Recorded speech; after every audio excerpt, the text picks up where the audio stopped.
Oke, selamat datang kembali di obrolan kita. Hari ini kita mau bahas sesuatu yang, wah ini ngatur banget hidup kita sehari-hari, tapi seringnya kita nggak sadar loh. Kebiasaan, kenapa sih kita ngelakuin hal yang sama terus-terusan? Nah, kita bakal kupas tuntas nih pakai intisari dari buku keren, The Power of Habit, karya Charles Duhigg. Tujuannya, supaya Anda semua, para pendengar, jadi lebih paham gimana sih kebiasaan itu bekerja, dan yang lebih penting, gimana kita bisa mulai, ya, mendesain ulang kebiasaan kita buat perubahan positif. Siap ya? Yuk kita mulai. Siap. Nah, mungkin pertama-tama perlu dipahami dulu ya, kenapa sih kebiasaan ini terbentuk?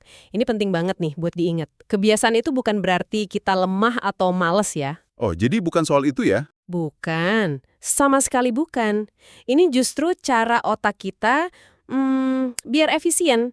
Otak kita itu pinter, selalu cari jalan pintas buat hemat energi. Jadi rutinitas-rutinitas itu kayak dibungkus jadi otomatis. Namanya proses chunking. Chunking ya? Kayak dijadikan satu paket gitu. Betul, serangkaian tindakan jadi satu paket otomatis. Dan ini disimpan di bagian otak namanya basal ganglia. Anggap aja kayak folder khusus di otak buat nyimpan blueprint kebiasaan. Hasilnya, yaitu tadi, lebih dari 40% tindakan kita sehari-hari itu ternyata kebiasaan, bukan keputusan sadar. Ini bikin otak kita lega, bisa fokus ke hal-hal lain yang lebih baru atau rumit. Wow, 40% lebih ya? Lumayan besar juga porsinya. Oke, jadi ada semacam mesin otomatis gitu di kepala kita. Terus gimana cara kerjanya mesin ini? Duhigg kan ngejelasin pakai konsep lingkaran kebiasaan ya. Q, ini sinyal apa aja yang ngasih tahu otak buat oke, jalanin mode otomatis sekarang dan mulai kebiasaan tertentu. Sinyal ya. Contohnya apa aja tuh pemicunya? Macam-macam, bisa waktu tertentu, misalnya jam 3 sore otomatis pengen ngopi. Bisa lokasi, kayak masuk dapur, langsung pengen ngemil. Bisa kondisi emosi, lagi stres jadi pengen ngerokok misalnya. Bisa juga orang lain atau tindakan sebelumnya ya? Tepat, misalnya habis makan siang langsung otomatis buka media sosial. Itu tindakan sebelumnya jadi pemicu.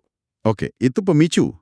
Setelah sinyalnya muncul, terus apa? Nah, bagian kedua itu rutinitas atau rutin. Ini ya tindakan yang kita lakuin itu. Bisa fisik kayak tadi ngopi atau ngemil, bisa mental kayak otomatis mikir negatif pas lagi macet, atau emosional kayak langsung merasa cemas tiap dengar bunyi notifikasi tertentu. Oke, pemicu, terus rutinitas. Yang ketiga? Yang ketiga, imbalan atau reward. Ini hasil positif atau rasa puas yang kita dapat setelah ngelakuin rutinitas.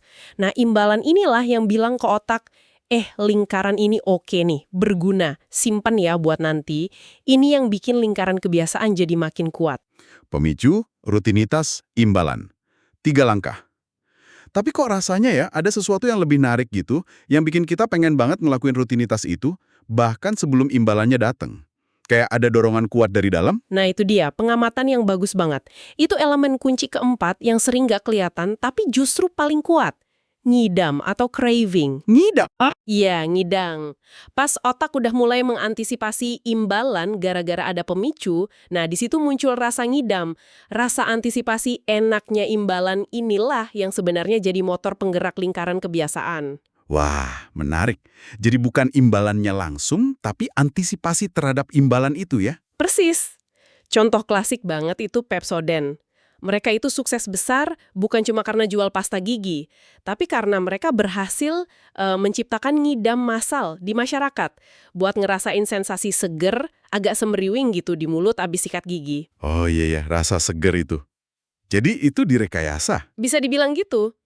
Mereka secara cerdik menanamkan asosiasi antara produk mereka dengan sensasi segar itu, yang sebelumnya orang nggak terlalu peduli. Mereka bikin orang ngidam sama sensasi itu, yang akhirnya bikin sikat gigi jadi kebiasaan nasional. Ini nunjukin gimana ngidam itu bisa diciptain. Keren banget ya gimana ngidam bisa dibentuk gitu. Nah, terus nih, kalau kita punya kebiasaan buruk yang udah jelas nggak bagus buat kita, tapi susah banget berhentinya. Gimana cara ngubahnya? Apa bisa dihapus aja gitu kebiasaannya? Nah, ini pertanyaan penting. Jawabannya, nggak bisa dihapus total. Jejak sarafnya di otak itu udah terlalu kuat, udah jadi jalur yang sering dilewatin. Waduh, jadi gimana dong? Disinilah masuk aturan emas perubahan kebiasaan atau Golden Rule of Habit Change. Kuncinya simple tapi perlu kesadaran. Jangan coba lawan atau hapus kebiasaan lama, tapi gantilah rutinitasnya. Ganti rutinitasnya. Iya, jadi pemicunya biarin aja tetap sama. Imbalan yang dicari sama otak kita, yang dipicu oleh ngidam itu, kasih juga imbalan yang mirip atau sama. Tapi di tengah-tengahnya, rutinitas yang lama itu kita ganti dengan rutinitas baru yang lebih positif atau lebih sehat. Kalau ada jalan setapak di hutan yang jelek, kita nggak usah coba nutupin jalan itu, tapi bikin jalan baru yang lebih bagus di sebelahnya. Gitu ya? Analogi yang pas banget. Persis kayak gitu, kita bikin jalur alternatif yang lebih menarik buat otak yang ngasih imbalan yang sama atau mirip. Kedengarannya sih sederhana ya. Jaga pemicu, ganti rutinitas, kasih imbalan yang dicari. Tapi kayaknya ganti rutinitas itu seringkali bagian paling susahnya nggak sih? Butuh usaha dan kesadaran banget di awal. Betul sekali, itu butuh semacam investigasi diri, jadi detektif buat kebiasaan kita sendiri. Duhik ngasih kerangka praktis nih, ada 4 langkah buat ngebantu proses ini. Oke, gimana tuh langkah-langkahnya? Pertama, identifikasi rutinitas dengan jelas. Kita harus tahu persis perilaku apa sih yang mau kita ubah.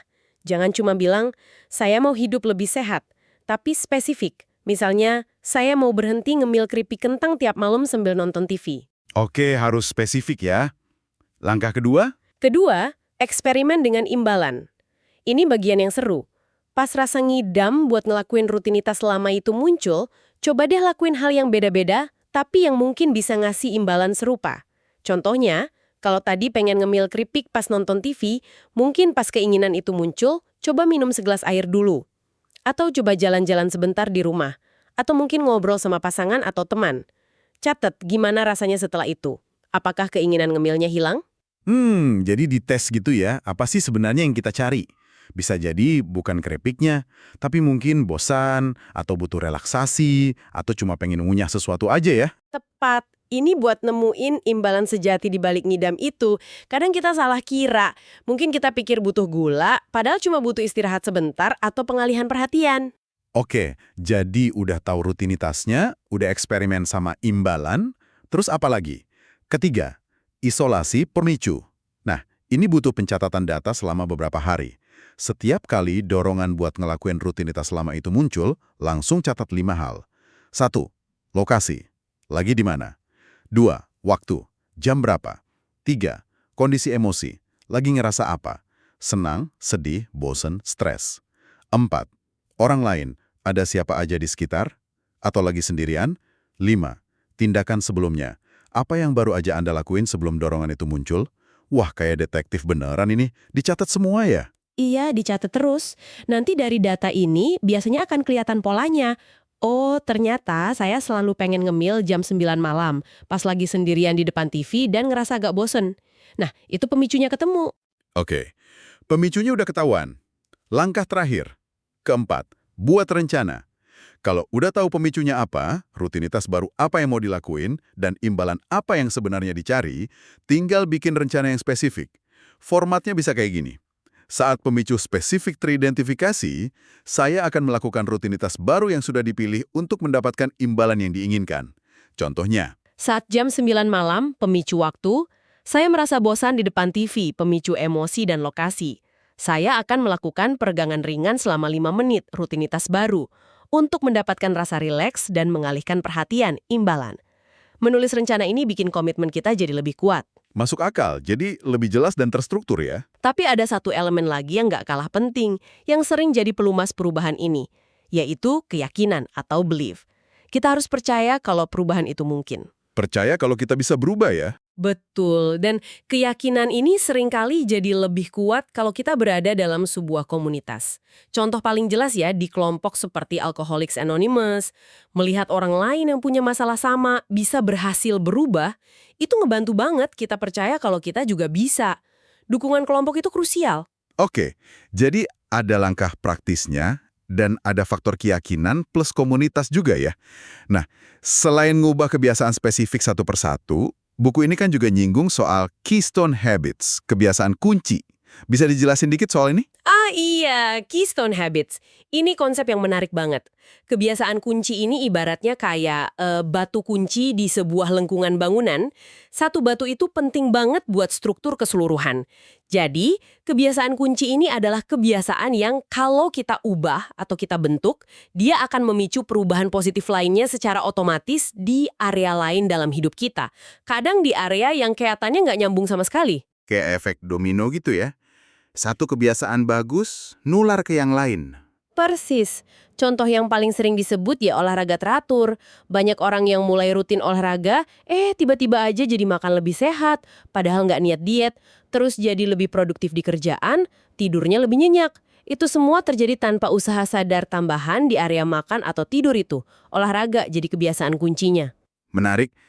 Ada nggak contoh dampaknya dalam skala yang lebih besar? Mungkin di organisasi atau perusahaan? Wah, ada banget.